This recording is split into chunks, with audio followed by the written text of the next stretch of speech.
Oo nga, at hindi na ako makapag-intay dun sa pangalawang kanta na Sir Nance, entitled, Ikaw ang Siyang Nagbabalik.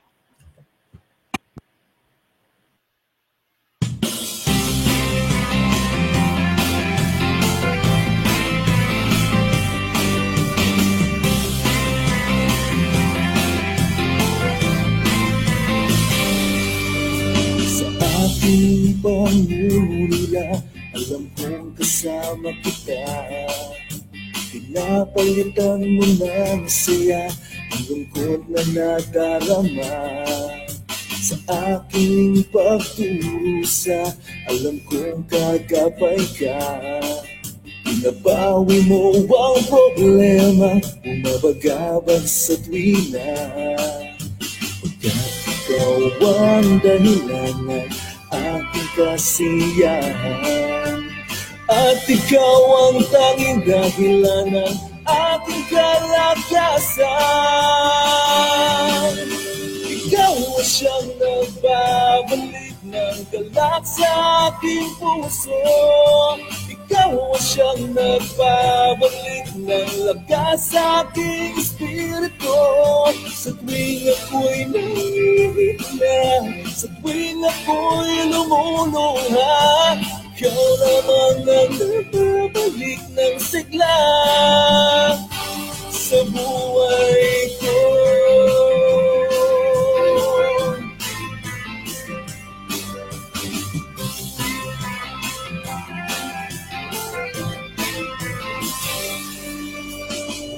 Bayad ng pangamba kapag balisat nag-iisa. Aawitan lamang kita, kaloob ay gumagaan na.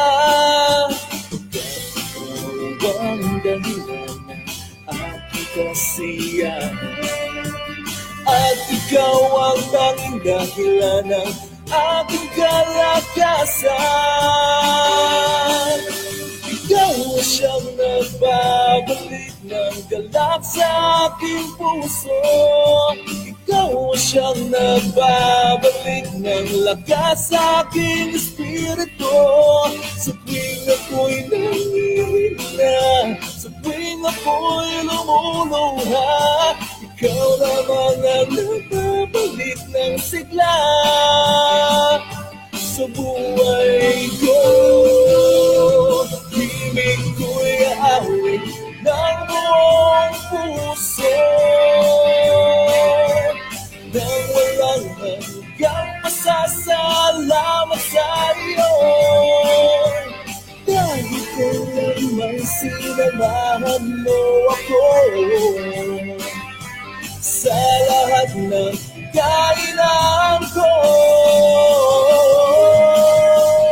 Ikaw siyang nagbabalik sa aking puso. Ikaw siyang nagbabalik Ikaw siyang nagbabalik ng galak sa aking puso. Ikaw siyang nagbabalik ng lakas sa aking espiritu. Sa tuwing ako'y nangihina, sa tuwing ako'y lumuluha, ikaw lamang ang nagbabalik ng sigla sa buhay ko.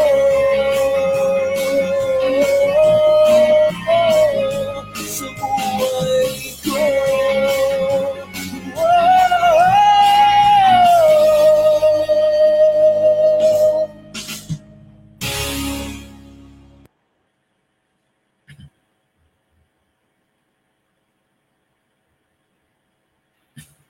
Ito sa song, Ikaw ang Siyang Nagbabalik. Yan, from our guest artist for today, Nance Del Rosario. Yan. Sige, Nance, nakita ko yung pictures, ano, it reminded me of yung scenes na nangyari last year. More of parang about yung frontliners natin. So, sige, kwentuhan mo pa kami, what's the story behind the song, Ikaw ang Siyang Nagbabalik?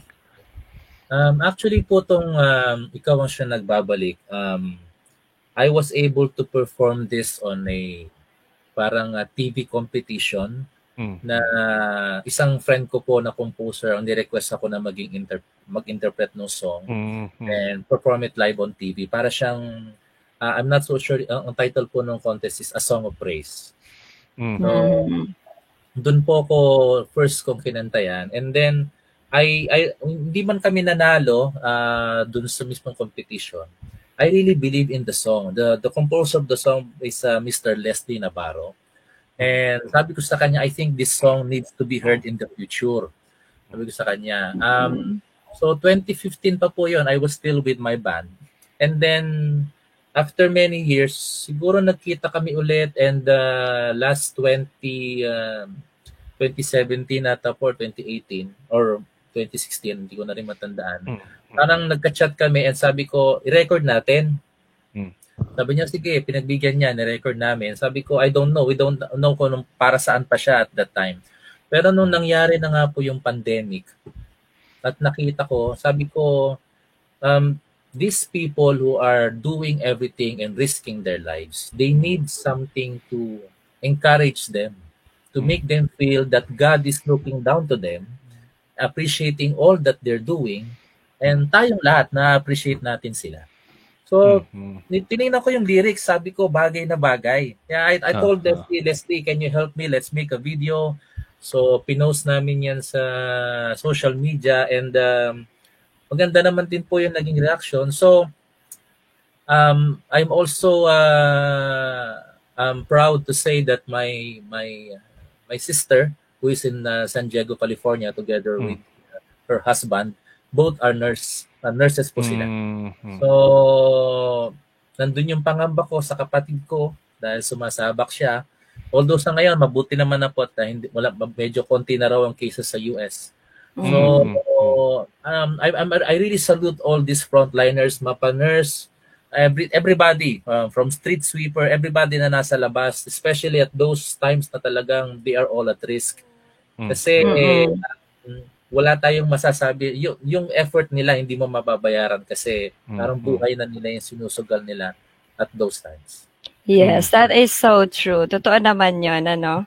And napansin ko yung mga kanta mo, sobrang rooted talaga siya sa mga seryosong bagay, no? And you interpreted it very well. But I'd like to know, ilan na yung mga original songs na nasulat mo naman as a solo artist? Kung hindi nasulat, na-produce, na-record, ilan ang kanta na gawa natin? Yung kung talagang as in na-release, I had 4 na compose ko po. 2, nice. Sa banda kong Inner Voices, and then ito pong Light Years Away, and mamaya yung isang song na I recorded for the holiday season.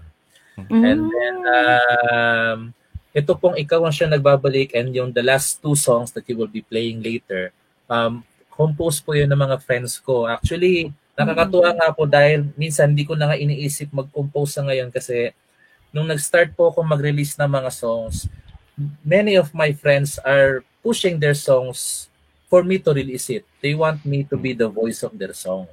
Wow, ang sarap naman nun. Nakakatuwa po at yun lang, hindi ko lang magawa ma-release yung mga susunod kong song kasi something is coming up soon and I cannot divulge it yet pero sana po magustuhan ng marami. Yeah, sige. Just in case, syempre, I'm sure it's all about music then. Let us know kung sakali baka maybe it's a new song or maybe something we can promote. I will definitely tell you, sir. Ayan. My next question would be regarding sa performances nyo or mo as a solo artist or as a band. Meron ka bang naiisip mo na parang pinaka-memorable para sa'yo? Siguro pwede ko pong masabi 2. The most memorable for me is the very, very first show, our launching at that time that I was with Inner Voices. Kasi I dreamt of performing at 19 East for so long. I was with Panakat. And then I will be performing at 19 East, launching pa ng album. Wala akong ka-ideas lugar, yung mga tao and everything. And parang the band Inner Voices, they had this good following. And Oh. then I will be a new face, a new voice. So all the pressure in the world was with me.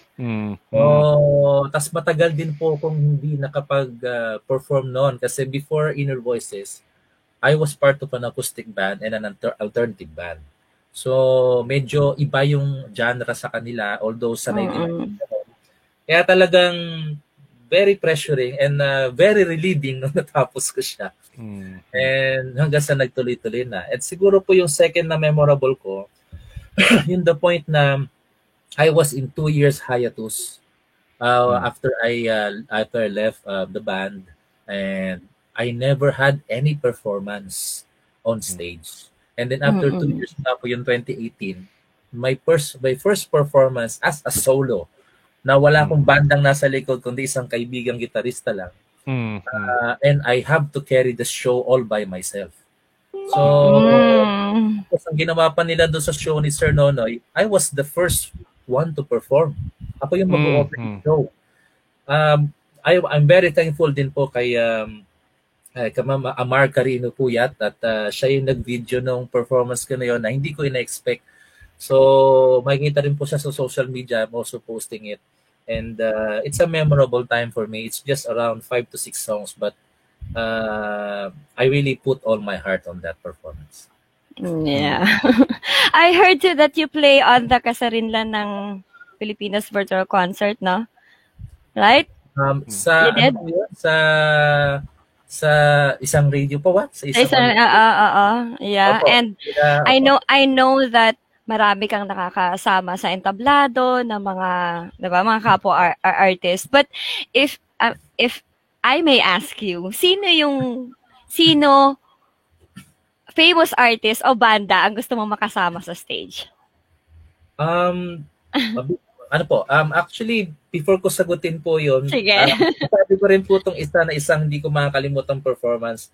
The time na ano po siya, lakbay akay para sa mga artista na nakasama ko sa stage si Mr. Martin Rivera.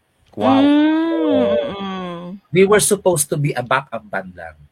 Pero before, nag-soundcheck kami ng banda ko and then, I don't know, nakaupo lang ako sa isang tabi and then may lumapit sa akin, tap me in my back and said, "Hey, you sounded great there." Nagsalita ng ganun, pagtingin ko si Martin Rivera. And so, I was not expecting, so nag-usap kami, I was just expecting na banda kami, so second voice lang ako sa kanya. And then we performed the song Smooth. After his first 2 lines, he pointed at me and he wants me to sing with him on stage. Wow. So, napunta niya ako sa harap, dalawa kami kumanta. So, it's another memorable thing. Ngayon po, dun sa pangarap ko po na makasama on stage, South Border po talaga. South Border. Kasi po, dati, sayang po at hindi natuloy I know kung okay lang po sabihin sa Showtime, sa ABS-CBN, meron silang tinatawag na Dark Dreamer.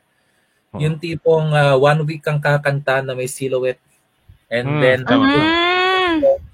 then on the last day of the weekend, i-reveal nila kung sino ka together with the celebrity artist. Nakapila na po ako noon at ang kinakanta ko po talaga South Border song. So I was expecting na sana si Sir Luc Neares or si Sir, ang makakasama ko. Kaya lang na-defunct po yung pinaka-portion na yon ng Showtime na I was a month na parang nakaschedule na. Hindi natuloy.